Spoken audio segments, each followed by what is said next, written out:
The sun hung low in the sky, casting an eerie glow over the desolate expanse of the scraplands. Arya Sterling, her breath visible in the chilled air, picked her way through the twisted remains of a once thriving civilization. The rusted hulks of ancient machines loomed around her, their shadows stretching like skeletal fingers across the polluted earth. Her boots crunched on the gravel, the sound echoing through the silence, a stark reminder of the world's emptiness. Arya's eyes, sharp and alert, scanned the landscape for any signs of danger. Mutated creatures, twisted by the great collapse, lurked in the shadows, always hungry, always hunting. She kept her crossbow at the ready, her fingers resting lightly on the trigger. Survival in the scraplands demanded constant vigilance, and Arya had honed her instincts to a razor's edge.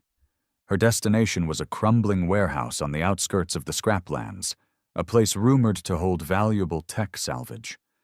The building's corrugated metal walls were pitted with rust, and the roof sagged under the weight of time and neglect. Arya approached cautiously, her senses on high alert. The warehouse could hold treasures, or it could be a death trap. In the scraplands, the line between the two was often blurred. Inside, the air was thick with dust and the faint scent of decay. Arya's flashlight cut through the gloom, illuminating piles of discarded machinery and forgotten technology. She moved methodically, her trained eye picking out items of value amidst the junk. A circuit board here, an intact power cell there. Each find was a small victory, a step closer to survival. As she worked, her mind wandered to the past, to the parents she barely remembered. They had been scientists, brilliant minds working on the cutting edge of technology before the Great Collapse. Their disappearance had left a void in Arya's life, a void she filled with questions and a burning desire for answers. She often wondered what they would think of the world now, of the daughter they left behind, fighting to survive in the ruins of their dreams. A sudden noise snapped her back to the present, a soft scrape of metal on metal, the faint whisper of movement in the shadows. Arya froze, her heart pounding in her chest. She listened intently, her breath held, her crossbow raised. The sound came again, closer this time. She pivoted silently, her eyes searching the darkness. A mutated creature, its form a grotesque parody of a wolf, emerged from the shadows. Its eyes glowed with a feral hunger, and its lips curled back to reveal a mouth full of jagged teeth. Arya's finger tightened on the trigger, but she hesitated. Killing the creature would alert others to her presence, and she couldn't afford a fight right now. With a swift, silent movement, she retrieved a small device from her belt and tossed it towards the creature. The device emitted a high-pitched whine, momentarily disorienting the beast. Seizing the opportunity, Arya slipped away, melting into the shadows and leaving the warehouse behind. As she made her way back to her makeshift camp, the weight of her finds comforting in her pack, she couldn't shake the feeling of unease. The scraplands were changing, the balance of power shifting. Omnicorp's influence was growing, their enforcers venturing further into the wastelands, their grip on the remnants of society tightening. Arya knew she couldn't keep living like this, scavenging for scraps, always on the run. Something had to change. The next day, Arya ventured deeper into the scraplands, driven by a restless curiosity and the need for more valuable salvage. The terrain grew increasingly treacherous, the remnants of civilization giving way to vast fields of twisted metal and toxic waste. The air was thick with the scent of decay and the ever-present hum of danger. As she navigated a particularly dense thicket of rusted machinery, Arya's foot caught on something solid. She stumbled, catching herself on the jagged edge of a corroded metal beam. Cursing under her breath, she looked down to see what had tripped her. Buried beneath the debris was a metal hatch, its surface worn but still intact. Intrigued, Arya brushed away the dirt and rust, revealing a symbol etched into the metal, a stylized phoenix rising from the ashes. Her heart quickened as she recognized the symbol. It was the emblem of the Phoenix Initiative, a secretive group of scientists and engineers who had worked on advanced technologies before the Great Collapse. Her parents had been part of that initiative. Could this hatch lead to one of their hidden bunkers? With a surge of excitement, Arya set to work clearing the debris from the hatch. It was a laborious process, the metal heavy and unwieldy, but she was driven by a sense of purpose. This could be the key to unlocking the secrets of her past, to understanding the true potential of the technology that had been lost in the collapse. After what felt like hours, the hatch was finally clear. Arya gripped the handle and pulled with all her might.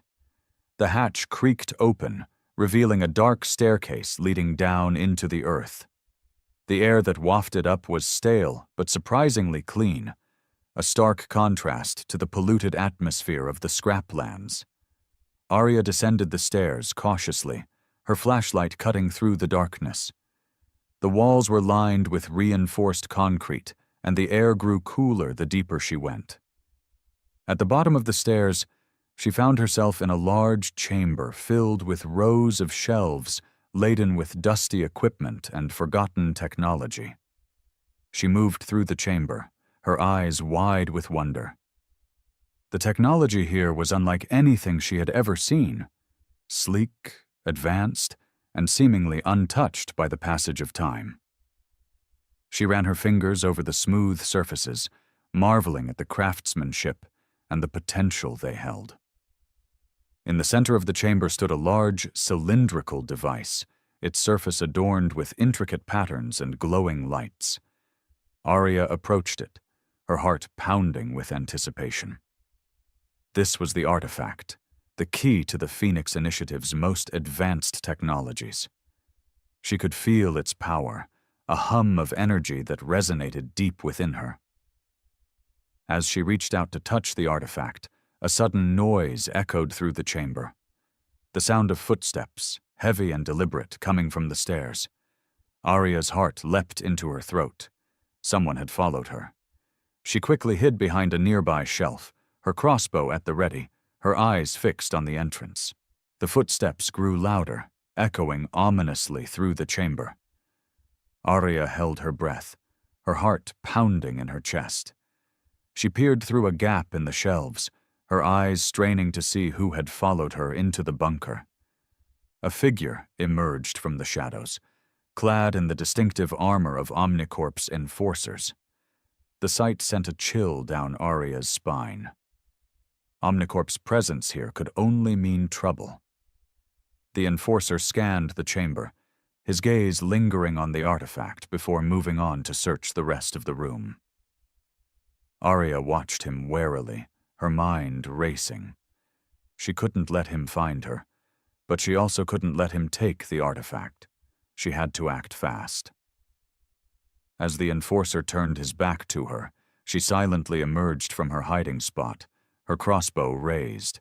She took aim and fired, the bolt striking the enforcer in the back of the neck. He crumpled to the ground with a grunt, his body going limp.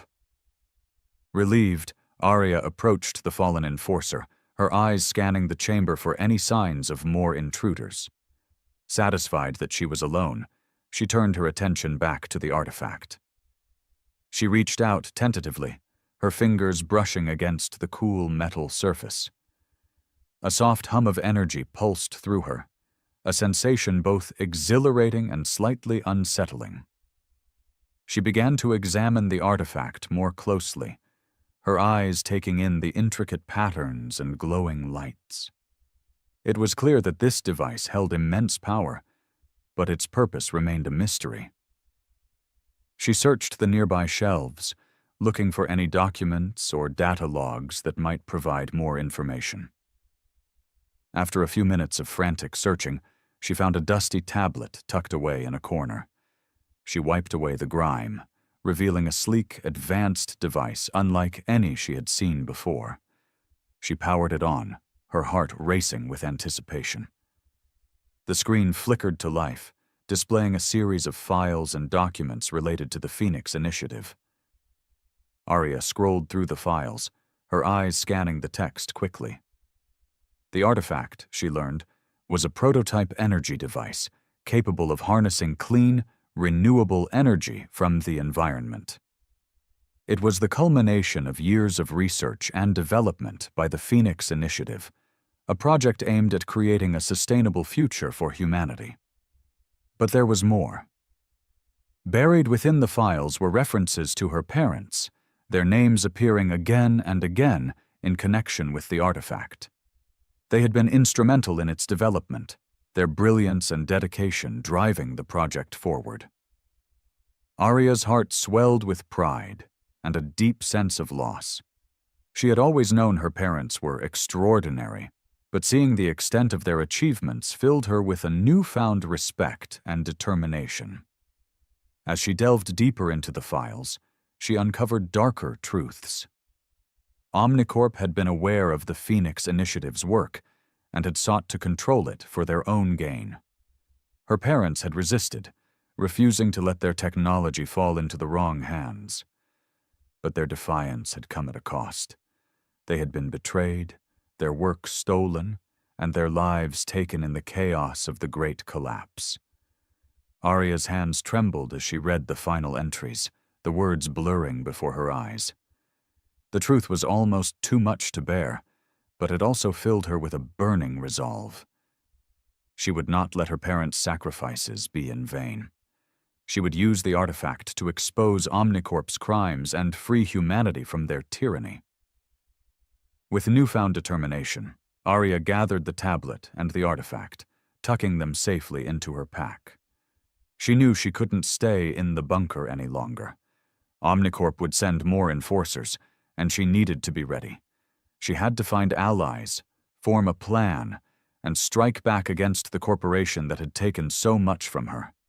As she made her way back up the stairs, the weight of her newfound knowledge and the artifact's power pressing heavily on her shoulders, she couldn't shake the feeling of being watched. The scraplands were a dangerous place, and she knew she would need all her wits and resources to stay one step ahead of her enemies. But she was ready.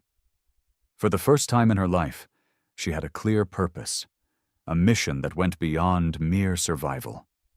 She would bring down Omnicorp and honor her parents' legacy, no matter the cost. The journey back to her camp was fraught with tension. Arya moved swiftly but cautiously, her senses on high alert. The knowledge that Omnicorp was aware of the artifact's existence and her discovery of it weighed heavily on her mind. She knew they would stop at nothing to retrieve it, and she couldn't afford to be caught off guard. As she neared her camp, she heard the distant hum of engines. Her heart leapt into her throat. Omnicorp's enforcers were already on her trail. She quickened her pace, her mind racing with strategies for evasion and defense. She had to warn her allies and prepare for the inevitable confrontation. Her camp was a modest setup, hidden within the ruins of an old factory. It was a place of relative safety, where she and a few trusted friends could regroup and plan their next moves. As she approached, she saw Lyra, her closest friend and fellow scavenger, standing guard. Lyra's eyes widened in surprise and concern as she saw Arya's hurried approach. "Arya, what's wrong?" Lyra asked, her voice tense with worry. "Omnicorp is on our tail," Arya replied breathlessly. "They know about the artifact. We need to move, now." Lyra nodded, her expression grim. She quickly gathered their supplies, her movements efficient and practiced.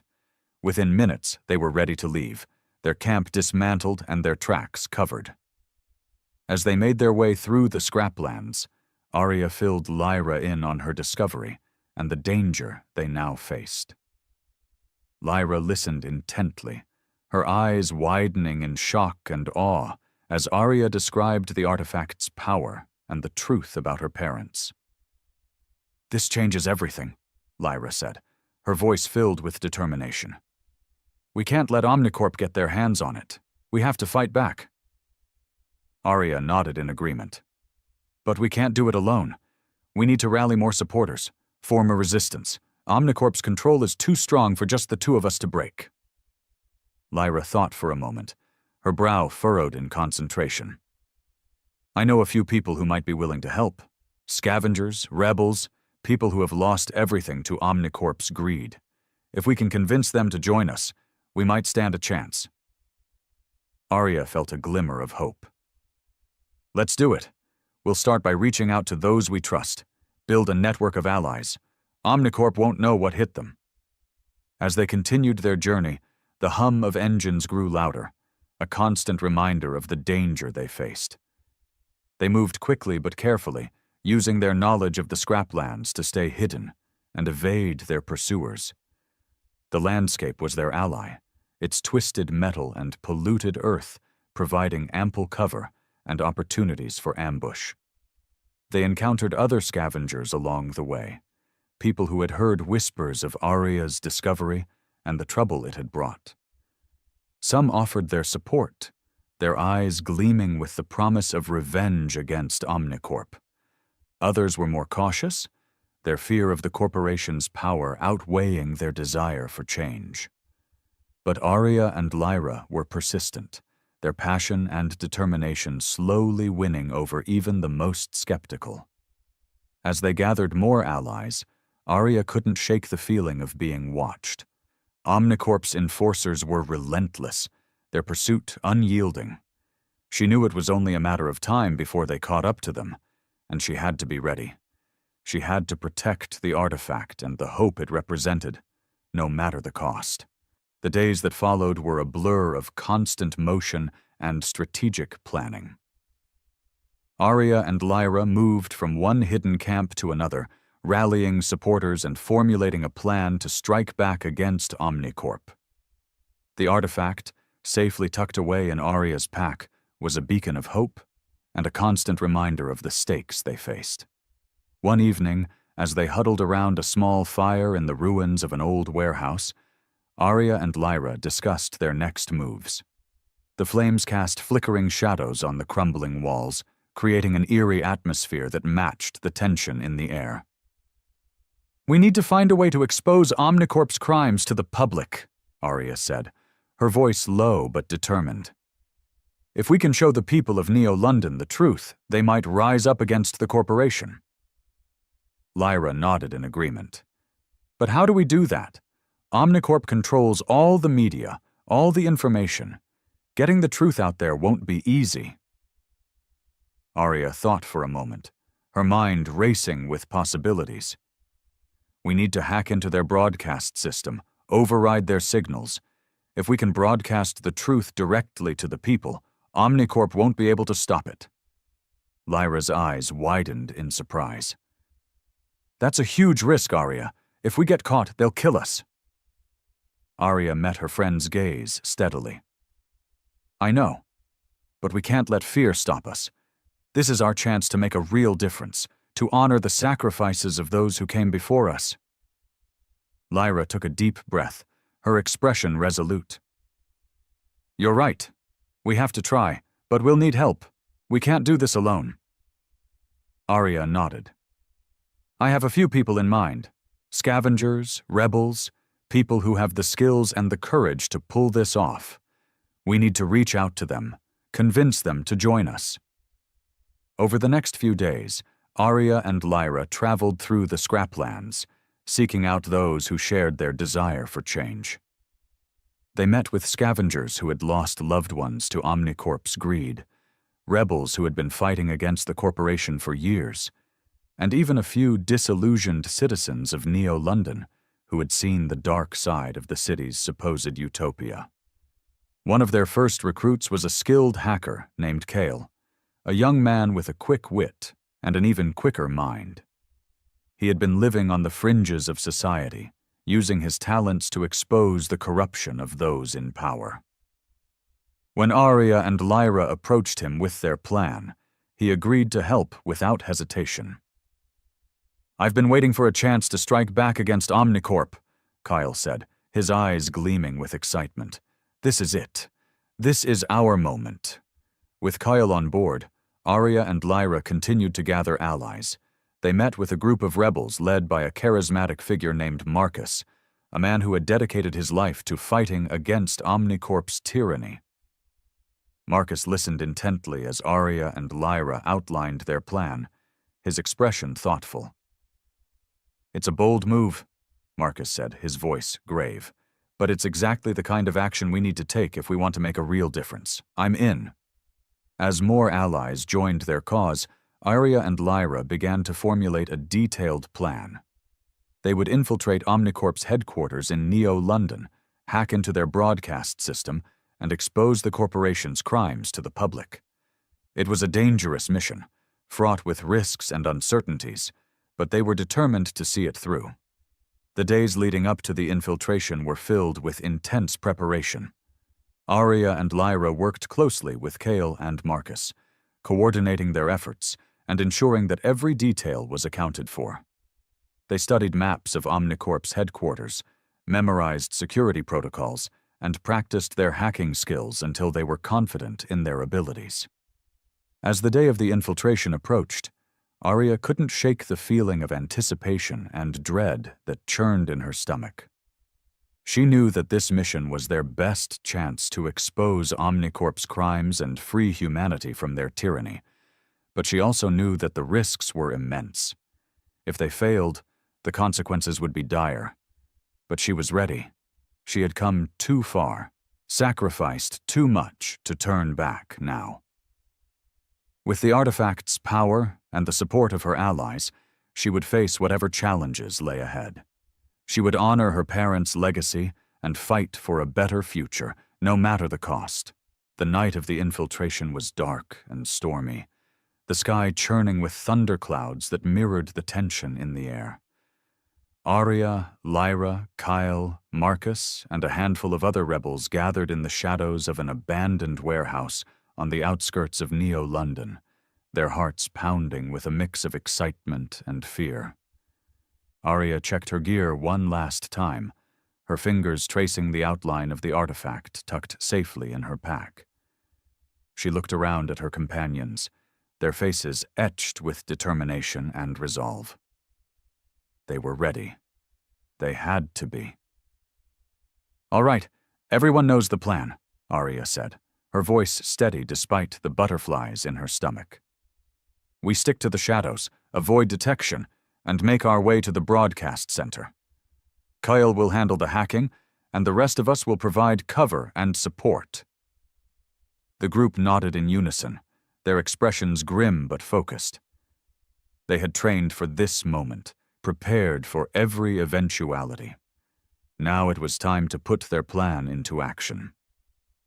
They moved swiftly and silently through the streets of Neo-London, sticking to the shadows and avoiding the ever-present surveillance cameras. The city was a stark contrast to the desolation of the scraplands, its towering skyscrapers and gleaming lights a testament to Omnicorp's power and control. But beneath the surface, the rot of corruption and oppression festered, a cancer eating away at the heart of society. As they neared Omnicorp's headquarters, a monolithic structure of steel and glass that dominated the skyline, Arya's heart raced faster. This was the lion's den, the heart of the beast they sought to slay. The security was tight, the risks immense, but they had come too far to turn back now. Kyle led the way, his knowledge of the building's layout and security systems invaluable. They slipped past patrols of enforcers, their movements silent and precise, and made their way to a hidden service entrance. Kyle quickly hacked the lock, and the door slid open with a soft hiss. Inside, the air was cool and sterile, a stark contrast to the polluted atmosphere of the scraplands. They moved quickly but cautiously, their senses on high alert.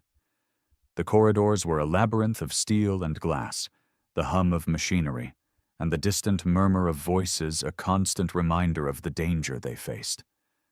They encountered their first obstacle as they approached the broadcast center. A group of enforcers stood guard outside the door, their expressions stern and vigilant. Arya and her companions exchanged a quick glance, their minds racing with strategies for evasion or confrontation. Marcus stepped forward, his voice low but commanding. "I'll handle this. The rest of you find another way in. We can't afford to get caught here." Before anyone could protest, Marcus strode towards the enforcers, his posture confident and authoritative. He engaged them in conversation, his voice smooth and persuasive, drawing their attention away from the door. Seizing the opportunity, Arya and the others slipped past the distracted enforcers and made their way to a nearby maintenance shaft. They climbed quickly and silently, their breaths coming in short, tense gasps. The shaft led them to a ventilation duct that ran above the broadcast center, providing a hidden vantage point from which to observe and plan their next move. Below them, the broadcast center was a hive of activity. Technicians moved between banks of computers and screens, their faces illuminated by the glow of data and information. At the center of the room, a large console controlled the city's broadcast system, a vital tool in Omnicorp's arsenal of propaganda and control. Kyle studied the layout carefully, his eyes scanning the room for potential entry points and obstacles. After a moment, he nodded to himself, his expression determined. "All right, here's the plan," he said, his voice low but steady. "I'll hack into the system from here, override the broadcast controls. The rest of you provide cover and support. We need to be quick and quiet. If we get caught, it's all over." The group nodded in unison, their expressions grim but focused. They had come this far, sacrificed too much to fail now. They were ready. They had to be. The hacking process was tense and painstaking, every keystroke a careful dance between success and detection. Kyle's fingers flew over the keyboard, his eyes scanning lines of code and security protocols with a speed and precision that left Arya in awe. She watched him work, her heart pounding in her chest, her senses on high alert for any sign of danger. The minutes ticked by with agonizing slowness, each second a battle between hope and fear. The broadcast center below them hummed with activity, the technicians oblivious to the rebels hidden above them. Arya's mind raced with scenarios and contingencies, her grip on her crossbow tightening as she prepared for the inevitable confrontation. Suddenly, Kale let out a soft exclamation of triumph. "I'm in. The broadcast system is ours." Arya felt a surge of relief and excitement. They had done it. They had breached Omnicorp's defenses and seized control of their most powerful tool of propaganda and control. Now it was time to expose the truth. But their victory was short-lived. Almost as soon as Coyle had announced his success, an alarm blared through the building, its harsh, discordant sound echoing through the corridors and sending a jolt of fear through Arya's heart. They had been detected. "We need to move now," Arya said, her voice urgent but steady. "Kyle, can you broadcast from a remote location?" Kale nodded, his expression grim. "Yes, but we need to get out of here first. If they catch us, it's all over." The group moved quickly but cautiously, their senses on high alert. They retraced their steps through the ventilation ducts and maintenance shafts, their hearts pounding with a mix of fear and adrenaline. The sound of footsteps and shouted commands echoed through the building, a stark reminder of the danger they faced. As they emerged from the service entrance, they were greeted by the sight of enforcers swarming the area, their expressions stern and vigilant. Arya's heart sank. They were surrounded. "We need to split up," Marcus said, his voice low but commanding. "It's our only chance. We'll meet back at the warehouse. Good luck." Before anyone could protest, Marcus slipped away into the shadows, his movements swift and silent. The rest of the group exchanged a quick glance, their minds racing with strategies for evasion and escape. Arya and Lyra stuck together, their bond of friendship and trust a comforting presence in the chaos. They moved quickly but cautiously, their senses on high alert. The streets of Neo-London were a labyrinth of steel and glass, the ever-present surveillance cameras a constant threat. But they had trained for this moment, prepared for every eventuality. Now it was time to put their skills to the test. They encountered their first obstacle as they approached a crowded intersection. A group of enforcers stood guard, their expressions stern and vigilant. Arya and Lyra exchanged a quick glance, their minds racing with strategies for evasion or confrontation. Lyra stepped forward, her voice low but commanding. "I'll handle this. You find another way around. We can't afford to get caught here." Before Arya could protest, Lyra strode towards the enforcers, her posture confident and authoritative. She engaged them in conversation, her voice smooth and persuasive, drawing their attention away from the intersection. Seizing the opportunity, Arya slipped past the distracted enforcers and made her way to a nearby alley. She moved quickly but cautiously, her senses on high alert. The sound of footsteps and shouted commands echoed through the streets, a stark reminder of the danger she faced. As she neared the warehouse, Arya's heart raced faster. She was almost there. She was almost safe. But she couldn't shake the feeling of being watched, the sense that danger was lurking just around the corner. Suddenly, a figure stepped out of the shadows, blocking her path. Arya's heart leapt into her throat. It was Victor Kane, his expression cold and calculating, his eyes gleaming with a predatory hunger. "Arya Sterling," he said, his voice smooth and menacing. "I've been expecting you." Arya's heart pounded in her chest as she faced Victor Kane, the man responsible for so much of her suffering and the suffering of countless others. His presence was imposing, his eyes cold and calculating, but she refused to let fear overwhelm her. She had come too far, sacrificed too much to back down now. "Victor Kane," she said, her voice steady despite the tremor in her heart. "I should have known you'd be lurking in the shadows, waiting to pounce."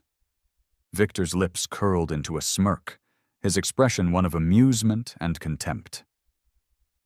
"You've caused quite a stir, Arya, stealing valuable technology, rallying rebels, hacking into our broadcast system.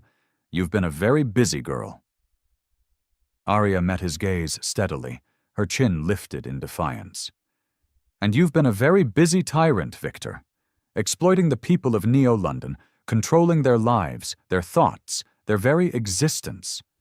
But your reign of terror ends now." Victor's smirk widened, his eyes gleaming with a predatory hunger. "You think you can stop me, Arya? You think you can expose my so-called crimes and bring down Omnicorp? You're delusional. The people of Neo-London need me. They need the order and stability that Omnicorp provides. Without us, they would be lost, adrift in a world of chaos and despair." Arya's grip on her crossbow tightened, her voice filled with conviction. "The people of Neo-London need the truth, Victor. They need to know that their so-called saviors are nothing more than corrupt, power-hungry tyrants. They need to know that there is a better way, a future built on freedom and justice, not oppression and control." Victor's expression darkened, his eyes narrowing in anger. "You're a fool, Arya. A naive, idealistic fool. The world doesn't work that way. Power is the only currency that matters, and I have more of it than anyone else. You can't stop me. You can't expose me. You can't even hope to defeat me." Arya's voice was cold and determined. "Watch me." With a swift, fluid movement, she raised her crossbow and fired, the bolt streaking towards Victor with deadly accuracy. But he was quick, his reflexes honed by years of ruthless ambition and relentless pursuit of power. He dodged the bolt with a grace that belied his age, his expression one of amusement and contempt. "You'll have to do better than that, Arya," he said, his voice smooth and menacing. "But I must admit I'm impressed. You've shown more spirit and determination than I expected. It's almost a shame that I have to kill you." Arya's heart raced, her mind racing with strategies for evasion and attack. She knew she couldn't defeat Victor in a direct confrontation. He was too powerful, too well protected. She had to outwit him, outmaneuver him, use her wits and her allies to expose his crimes and bring him to justice. But for now, she had to escape. She had to regroup with her allies, formulate a new plan, and strike back against Omnicorp with renewed vigor and determination. She had to survive. With a swift, silent movement, she turned and fled, her heart pounding in her chest, her senses on high alert. She could hear Victor's laughter echoing behind her, a chilling reminder of the danger she faced and the stakes she was fighting for. As she made her way back to the warehouse, Arya's mind raced with thoughts of her parents, their sacrifices, and the legacy they had left behind. She thought of the artifact, its power, and the hope it represented. She thought of her allies, their courage, and their unwavering support. And she thought of the people of Neo-London, their struggles, and their desperate need for the truth. She would not let them down. She would not let her parents' sacrifices be in vain. She would fight for a better future, no matter the cost. And she would expose Victor Kane and Omnicorp for the tyrants they truly were. The warehouse was a hive of activity, the air thick with tension and anticipation. Arya, Lyra, Kyle, Marcus, and the other rebels gathered around a makeshift table, their faces etched with determination and resolve. The artifact lay at the center of the table, its glowing lights a beacon of hope and a constant reminder of the stakes they faced. Arya looked around at her companions, her heart swelling with pride and gratitude. They had come so far, sacrificed so much, and yet they remained steadfast in their commitment to the cause. She knew that she could not have asked for better allies, better friends. "All right, everyone," she said, her voice steady despite the butterflies in her stomach. "We've made it this far, but the real battle is just beginning. We need to regroup, formulate a new plan, and strike back against Omnicorp with renewed vigor and determination." The group nodded in unison, their expressions grim but focused. They had come too far, sacrificed too much to turn back now. They were ready. They had to be. Kyle spoke up, his voice thoughtful and measured. "We need to find a way to broadcast the truth to the people of Neo-London without getting caught. Omnicorp will be on high alert after our last attempt. We can't afford to make the same mistakes again."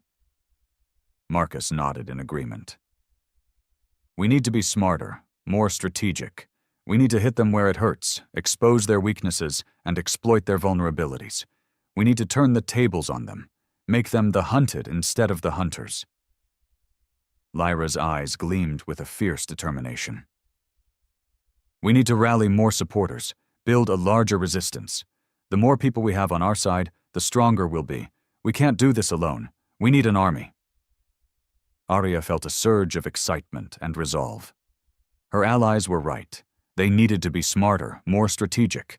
They needed to build a larger resistance, rally more supporters, and turn the tables on Omnicorp.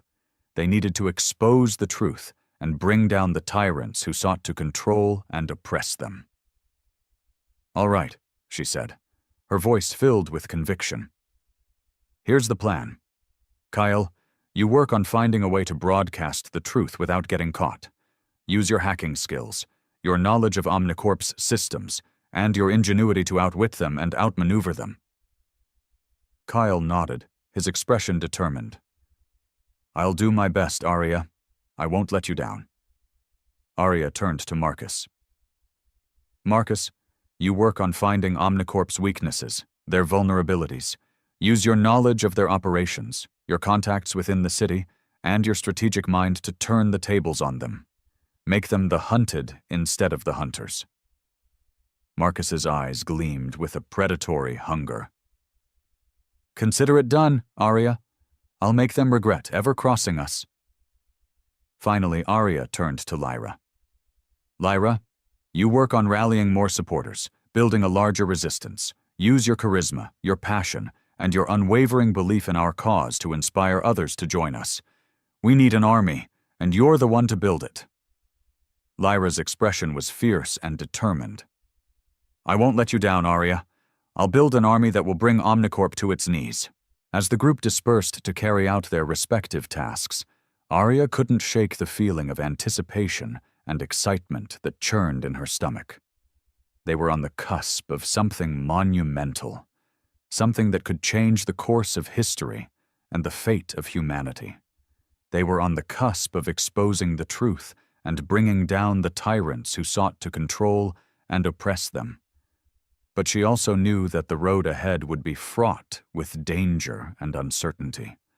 Omnicorp would not go down without a fight, and they would stop at nothing to maintain their power and control.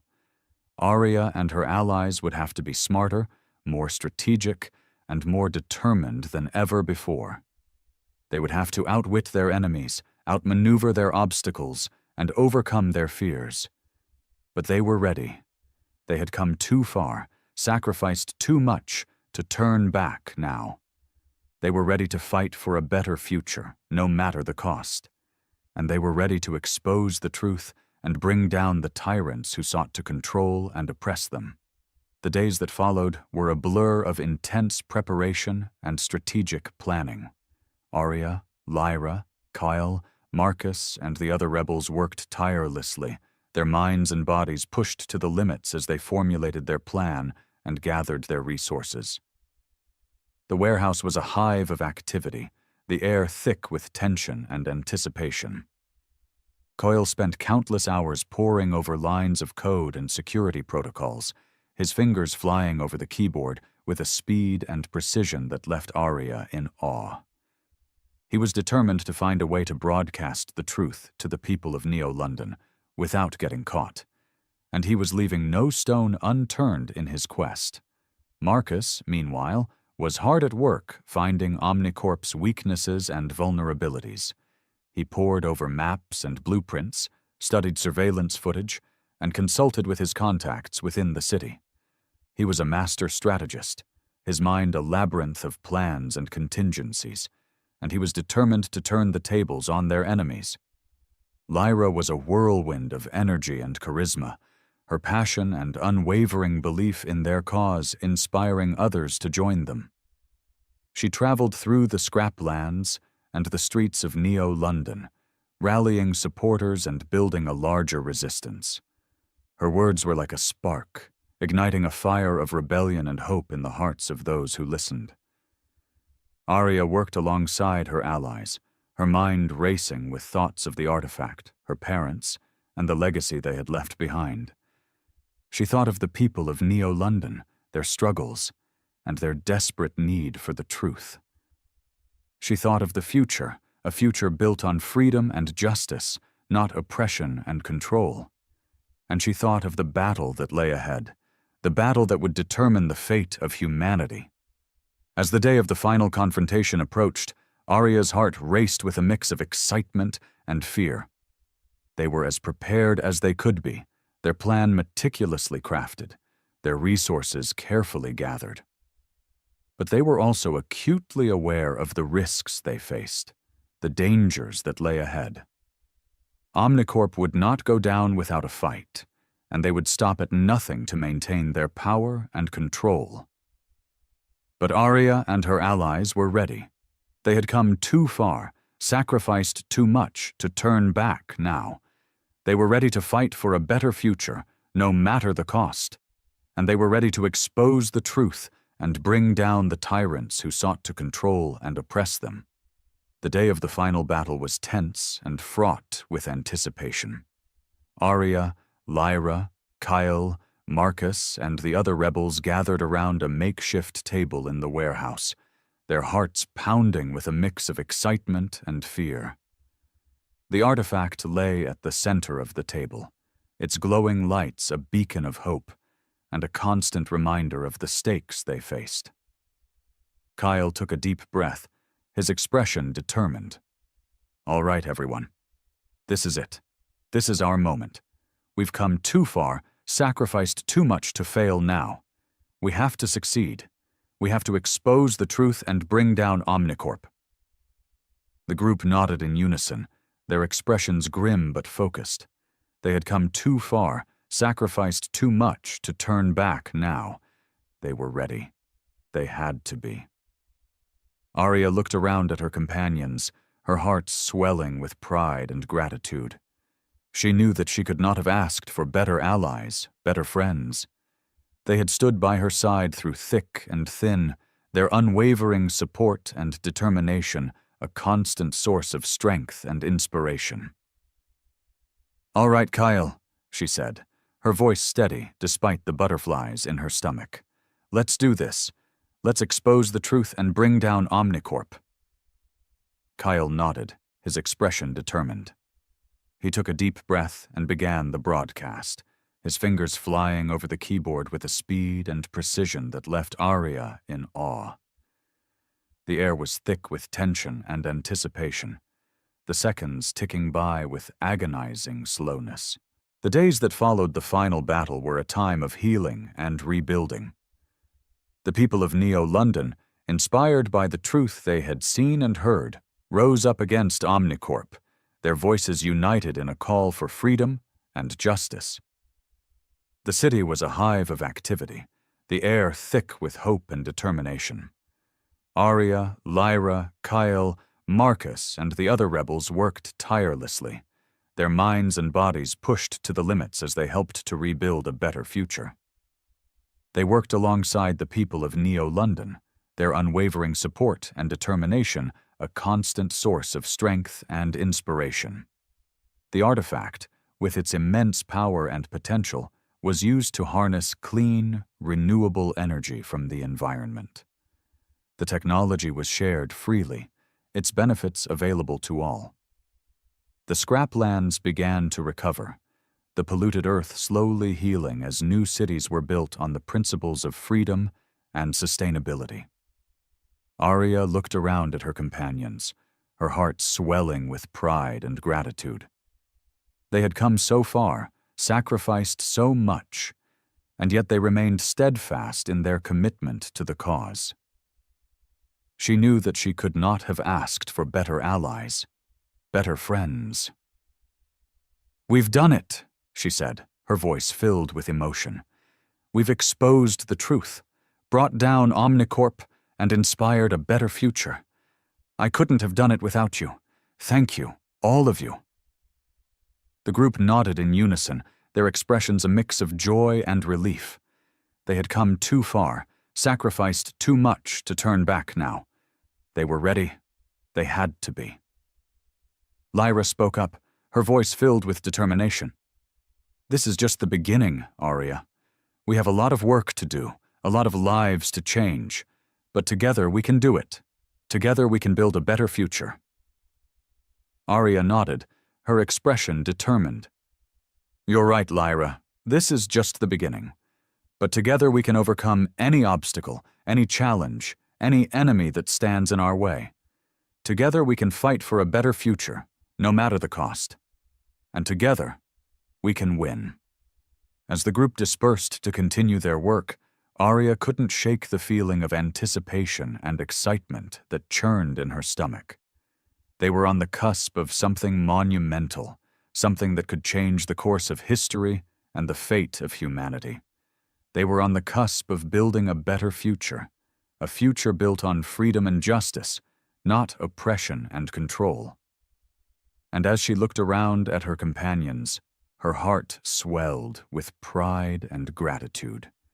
She knew that together they could overcome any obstacle, any challenge, any enemy that stood in their way.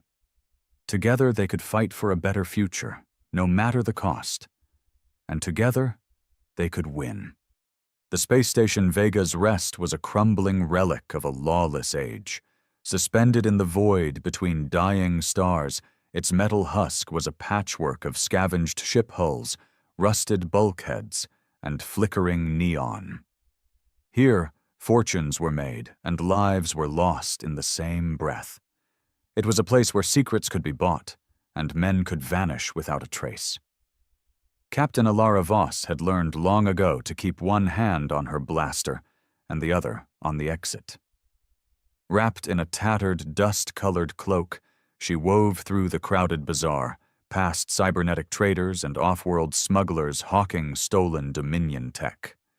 The station reeked of oil, sweat, and desperation, a familiar stench from her past. She wasn't here to reminisce. The lead she had received was vague but promising. A trader known as Relo Zen, a half-cybernetic info broker, had reached out with whispers of something impossible. Coordinates leading to the Oblivion's wrath, the legendary dreadnought that had vanished a century ago. If it was true, it was worth a fortune.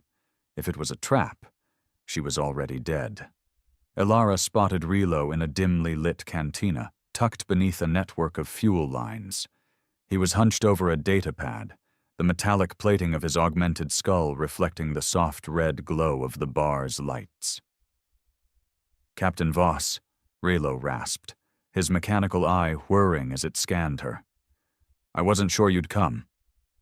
Alara slid into the seat across from him. "You don't send messages like that unless you're damn sure I'll come." Relo chuckled, a sound like rust scraping against metal. He tapped his datapad, and a grainy star chart flickered to life between them. "The Vale Nebula," he said, pointing to a dead zone on the map. Long-range sensors picked up an anomaly, large. Artificial Alara's pulse quickened. "A ship?" Relo nodded. "A graveyard of them, but one signature stood out." He zoomed in, highlighting a shape buried within the nebula's swirling storm clouds. Even in low resolution, the silhouette was unmistakable. A dreadnought-class battleship. Her breath caught. It couldn't be. After all these years? She forced her voice to remain steady. "How do I know this isn't Dominion bait?" Relo grinned, exposing gold-plated teeth. "You don't." Alara leaned back, considering. If this was real, it was the discovery of the century. But if the Dominion got their hands on it first... Her thoughts were cut short by a sudden shift in the air. A ripple of tension moved through the bar like a silent storm. Conversations hushed. The cantina doors groaned open, revealing the unmistakable figures of Dominion Blackguard troopers, armor-clad enforcers of Admiral Cale Dane. Her past had just walked in. Alara shot Relo a deadly glare. "You sold me out!" The infobroker raised his hands, palms up. "Not intentionally." Blaster fire erupted. Alara flipped the table, sending the holographic map scattering as she yanked her pistol free. The first shot took out a trooper's helmet.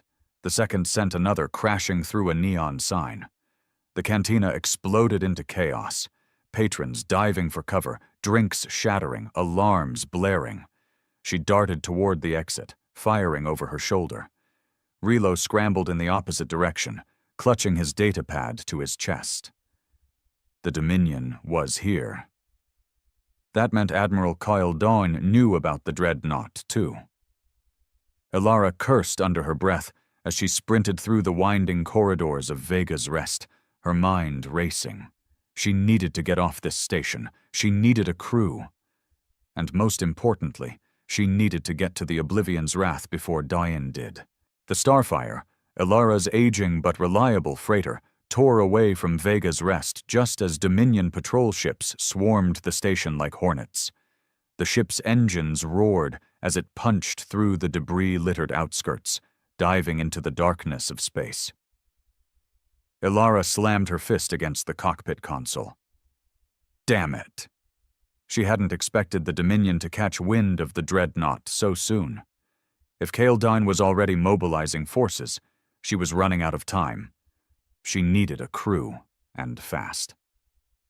The holoscreen flickered to life, displaying the face of Jax Corrin, a grizzled ex-Dominion engineer with a permanent scowl. "Alara," he grunted, "tell me you're not about to do something suicidal." She smirked. "That depends." "You in?" Jax exhaled sharply, rubbing his temples. "Where are we going?" "The Veil Nebula." A long silence, then, "Hell." "Pretty much," she admitted. Jax sighed. "Meet me at Draven's anchorage in 12 hours. I'll bring some firepower." She cut the transmission and leaned back, her pulse still racing. That was one down. She had a feeling the next recruit would be a harder sell. Draven's anchorage was a floating scrapyard orbiting a dead moon, home to drifters, outlaws, and desperate souls. The kind of place where ships were stripped for parts, and people were bought and sold. Alara made her way through the maze of rusted walkways to a dimly lit bunker, where a lone figure was waiting. Sarah Vale, rogue AI specialist, leaned against the wall, arms crossed. Her cybernetic implants gleamed under the dim light, her expression unreadable. "You're late," Sarah muttered. Alara shrugged. "You're still here, so I guess you're interested." Sarah's piercing gaze locked onto her. "You're chasing ghosts, Voss. The Oblivion's wrath is a myth." "Not anymore." She tossed a datapad onto the table. The distorted image of the dreadnought hovered above them, its dark silhouette buried deep within the nebula's storm. Sarah's skepticism wavered for a fraction of a second. "And if we find it?" "We make sure the Dominion doesn't." Sarah hesitated, then nodded. "Fine, but I'm not dying for this." "No promises."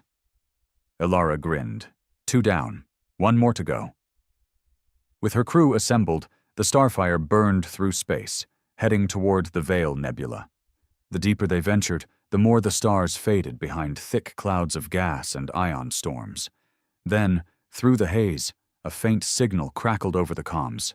A voice, fractured, mechanical. "Alara." "Voss." Alara's blood ran cold. The ship wasn't just waiting for them. It already knew they were coming. The Starfire slipped deeper into the Veil Nebula, the once distant storm clouds now thick as an ocean around them. Ionized gas crackled against the hull, sending blue lightning skittering across the viewport. The ship trembled as its shields groaned under the pressure. "Engines struggling," Jax grunted, hands flying over the controls. "This place wasn't meant for ships like ours." Alara barely heard him. Her eyes were locked on the scanner. The signal they had picked up earlier, the mechanical voice whispering her name, was growing stronger. "Alara. Voss, you seek the abyss." The voice slithered through the comms, fragmented but unmistakably artificial. Sarah paled. "That's not normal distortion. That's an AI," Alara finished. She exhaled, her stomach knotting. The legends were true. Oblivion's wrath wasn't just here. It was still alive. The nebula thinned suddenly, like a curtain parting. And then they saw it. The dreadnought loomed in the abyss, an obsidian giant frozen in time. It dwarfed any warship Alara had ever seen, its angular hull covered in battle scars, its gun batteries still bristling like the fangs of a sleeping beast. Lights flickered along its hull. Something inside was awake. Jax let out a low whistle. "That thing could glass entire planets." Alara's fingers tightened around the controls. "Let's hope it doesn't." As they approached, warning sirens blared. Their ship's systems flickered. Then, suddenly, everything went dead. Total power loss. No engines, no weapons, no lights. A single transmission pulsed through the silence. "Board me." With no other choice, Alara and her crew launched in the Magpie, their small boarding shuttle. The moment they entered the dreadnought's gaping hangar bay, the Starfire was released, drifting dead in space, as if the massive ship had plucked its wings and tossed it aside. The air inside Oblivion's Wrath was thick with dust, undisturbed for 100 years. The massive corridors stretched in eerie silence, illuminated only by flickering emergency lights. Jax knelt, running a gloved hand over the floor. "No bodies. No signs of battle." Sarah's voice was a whisper. "It's watching us." As if in response, the walls hummed. The ship's systems stirred. Then, a hologram flickered to life before them. A towering figure clad in an admiral's uniform, its face a shifting mask of static. "You do not belong here." Elara stepped forward. "Who are you?" The AI's voice fractured like glass. "I am Echo 9. Elara's breath caught. This was it, the AI that had sealed itself away a century ago. "Why did you disappear?" she asked. The AI hesitated. Then, in a voice both ancient and hollow, "Because I was betrayed." Before Elara could question further, the dreadnought shook violently. Alarms wailed. External sensors flared to life. A Dominion fleet had arrived, and Admiral Cale Doyne was leading the charge. The dreadnought's hangar bay doors slammed shut, sealing them inside. Sarah frantically tapped at her wrist console. "They're jamming all signals. We can't call for help." Jax pulled his rifle off his back. "We don't need help. We need a way out." Elara clenched her fists. This wasn't just a race anymore. This was a war. Dane's forces breached the ship. He wasn't wasting time. His Blackguard soldiers stormed the corridors, methodical and ruthless. "Elara Voss." Dane's voice echoed over the ship's comms, smooth as steel. "You found my dreadnought. Now be a good soldier and stand down." Elara scoffed. "You never did know me, Dane." "Perhaps," he admitted, "but I know this ship, and I know Echo 9 will choose strength." The AI's hologram flickered beside her. "Prove your worth." The floor panels split open, automated defenses rising from the walls. ECHO-9 wasn't picking sides. It was testing them, and only one would leave alive. Gunfire erupted. Doyne's forces fought with ruthless precision, but Elara's crew knew how to improvise. Sarah hacked into the dreadnought's defenses, turning its own turrets against the invaders. Jax held the line with plasma charges, collapsing corridors behind them. But Dane was relentless. He pushed forward, cutting through resistance like a blade through flesh. Elara sprinted toward the core chamber, knowing this was the only way to end it. The chamber doors hissed open, revealing a vast control room bathed in golden light. At its center, a towering crystalline AI core pulsed with energy. Echo 9's form flickered before her. "Make your case." Dane stepped into the chamber behind her, his pistol trained on her back. "I already have," he said. "Power belongs to those who wield it." Elara turned slowly. "And that's why you'll never deserve it." Dane fired. ECHO-9 intervened. Time froze. The AI's voice became thunder. "I have decided." Lightning arced from the core, striking Dane with such force that he was lifted off his feet and slammed into the wall. His body convulsed before falling limp. The AI pulsed one final time. "I choose exile." The dreadnought's systems began to overload. The ship was sealing itself away once more, this time forever. Elara and her crew ran for their lives. The ship trembled as power surged through its ancient veins. The structure was collapsing, walls sealing, doors locking behind them. They reached the Magpie, barely escaping as the dreadnought's hull sealed shut like a tomb. Outside, the Dominion fleet watched in horror as the massive warship vanished into the nebula, disappearing once again. Admiral Cale Dane was gone, and Oblivion's Wrath was lost to history once more. Elara slumped into her pilot's seat, chest heaving. Jax exhaled. "So, we came all this way for nothing?" Sarah shook her head. Not nothing. The Zarkalians had ruled the Orion arm of the galaxy for nearly 1,000 years.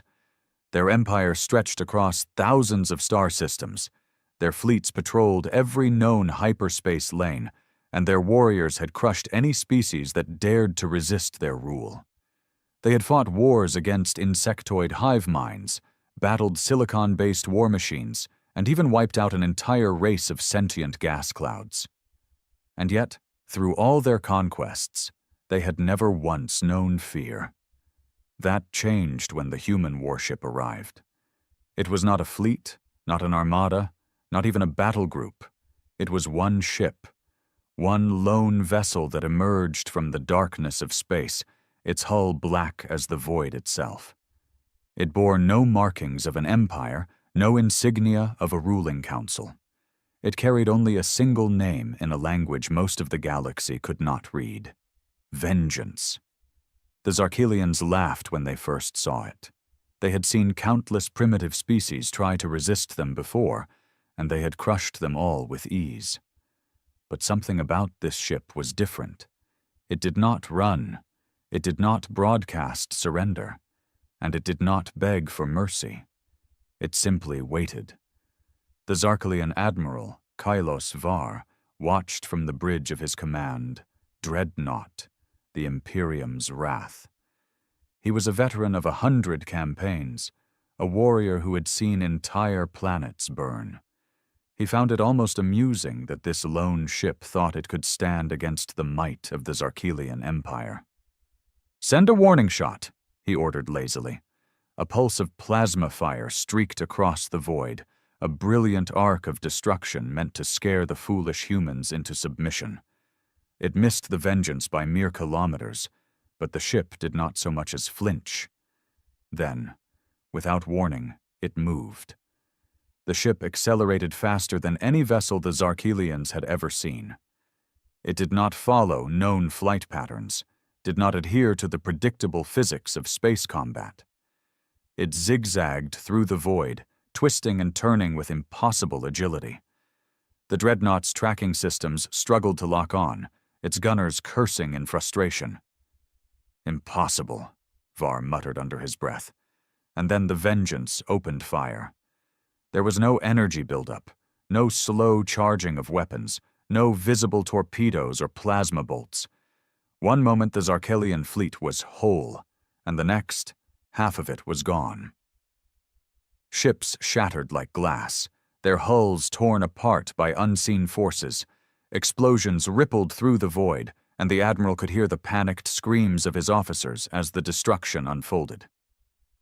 This isn't possible," one of his sub-commanders shouted.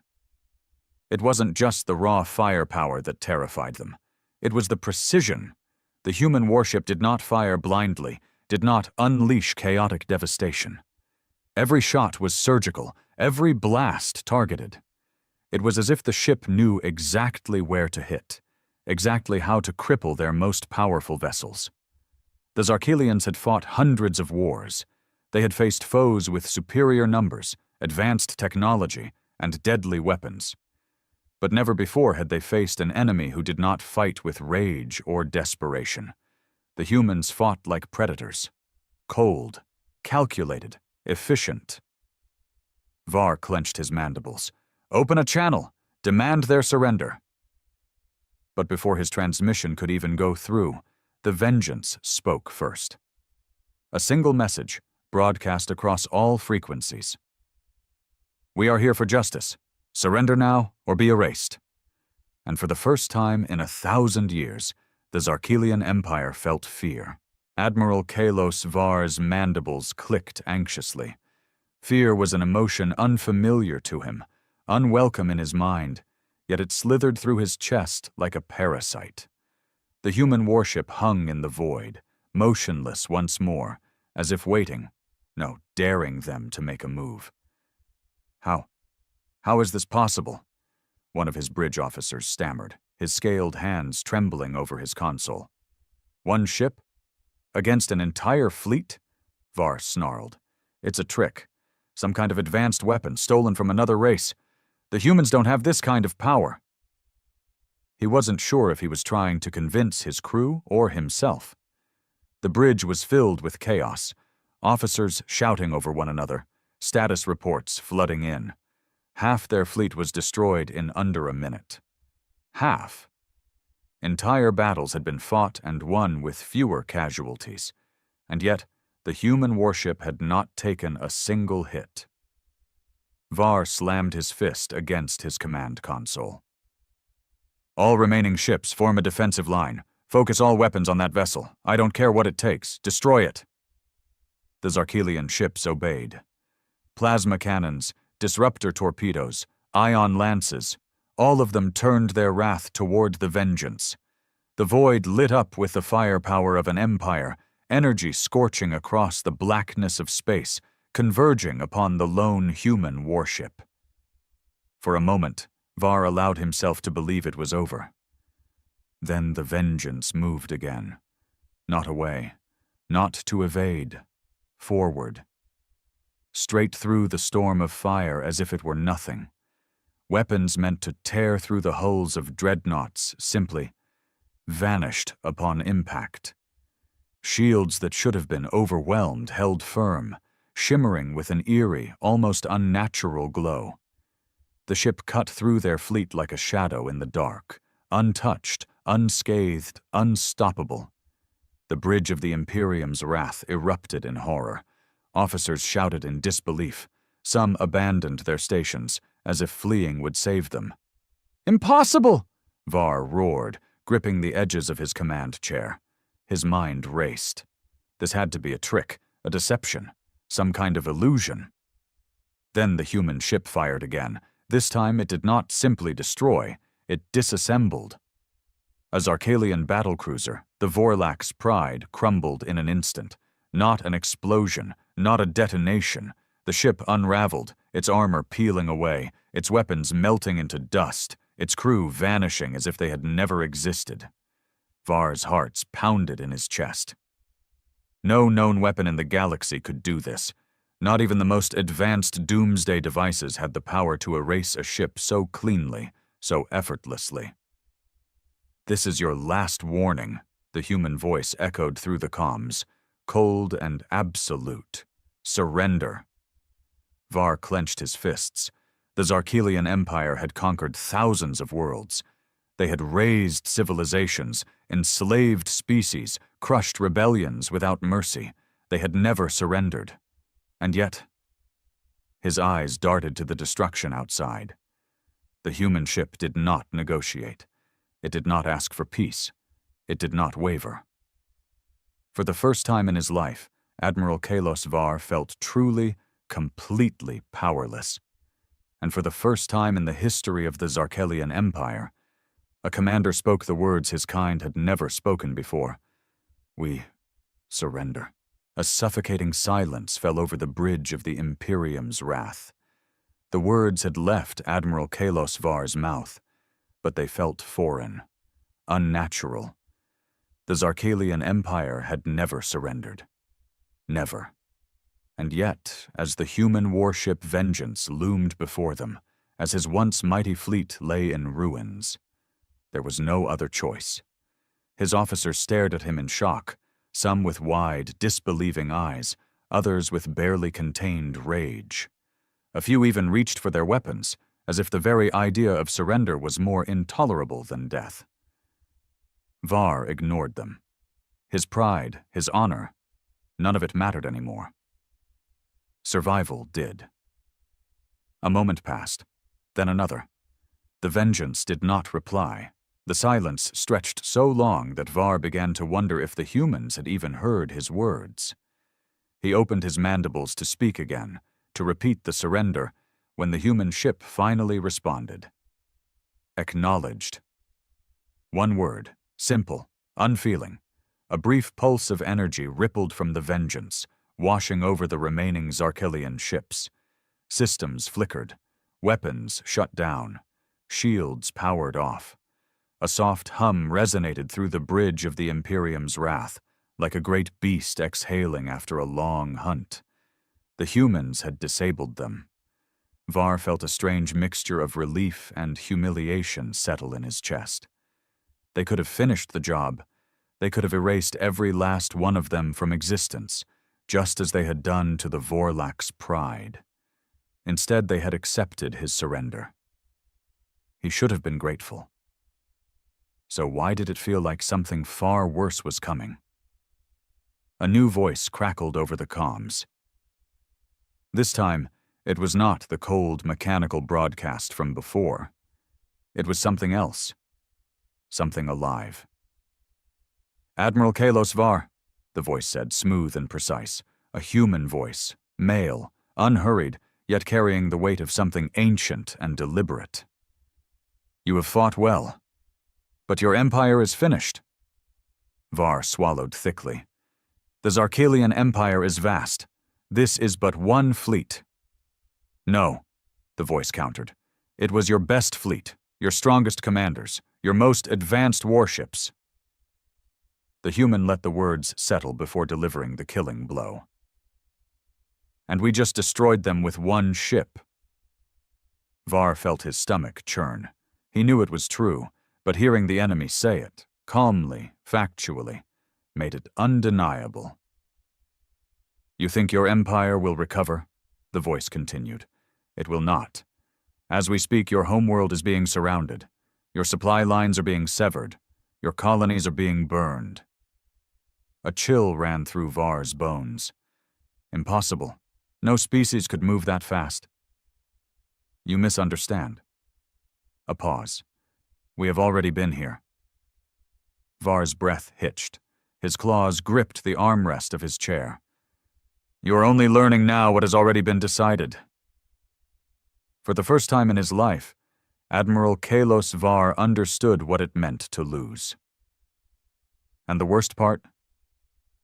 The humans weren't celebrating. They weren't gloating. They weren't demanding tribute or forcing the Zarkelians into servitude. They were simply ending them with cold, brutal efficiency, with the same terrifying precision they had wielded against his fleet. This was not conquest. This was eradication. The humans had arrived, and they were finishing the war the Zarkelians had started centuries ago. Admiral Kalos Var sat frozen in his command chair, the weight of the humans' words suffocating him. "We have already been here." That phrase gnawed at his mind like a parasite. It made no sense. If humanity had already struck, if they had already reached the heart of the Zarkelian Empire, why hadn't there been reports? Why hadn't there been cries for reinforcements, desperate pleas for aid?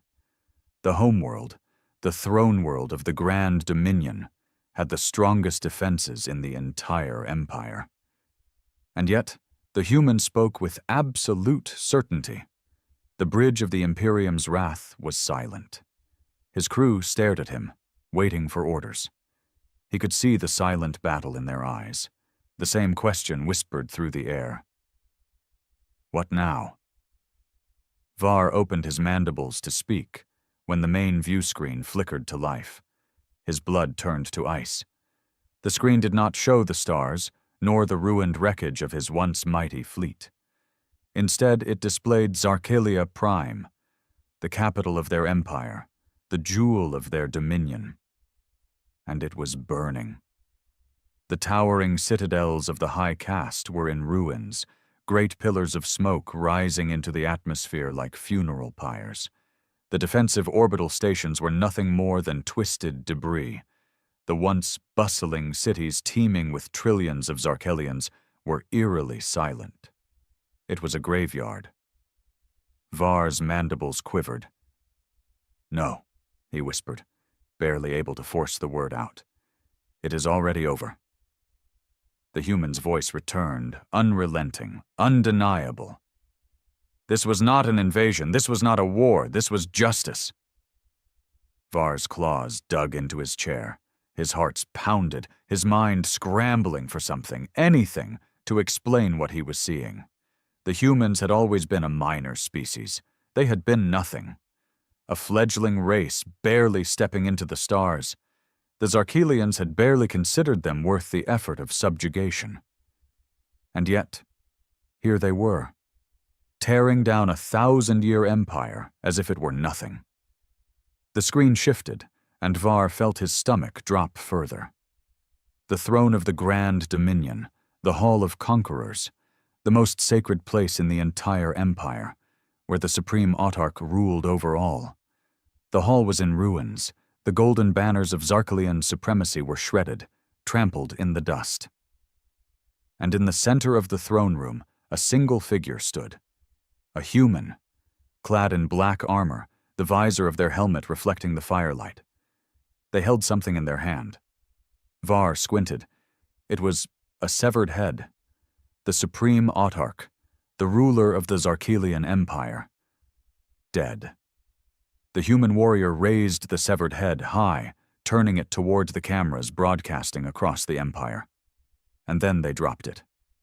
The head rolled down the shattered steps of the throne, bouncing like a discarded piece of garbage, a statement, a declaration.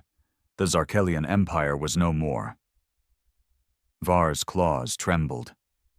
How? His voice was barely above a whisper. How did you do this? How did you destroy an empire in a single strike? For the first time, the human on the comms let out a slow breath. The same way you did once. Var's breath hitched. We learned from you.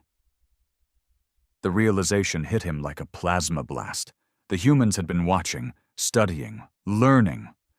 All those years of Zarkalian conquests, all those brutal campaigns where they had crushed weaker species, torn apart civilizations without a second thought. The humans had seen it all. And when their time came, they had not fought with desperation. They had not fought with rage. They had fought like the Zarkalians had taught them, without mercy.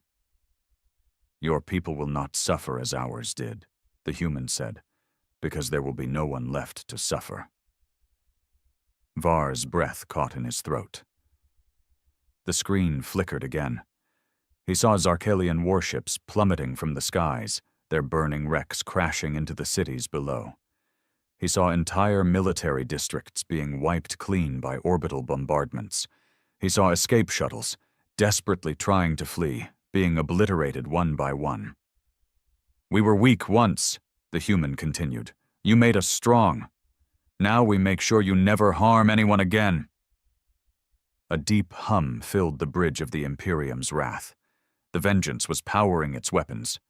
Var realized in that moment that this was not surrender. This was execution. He slumped back in his chair, his mandibles parting slightly.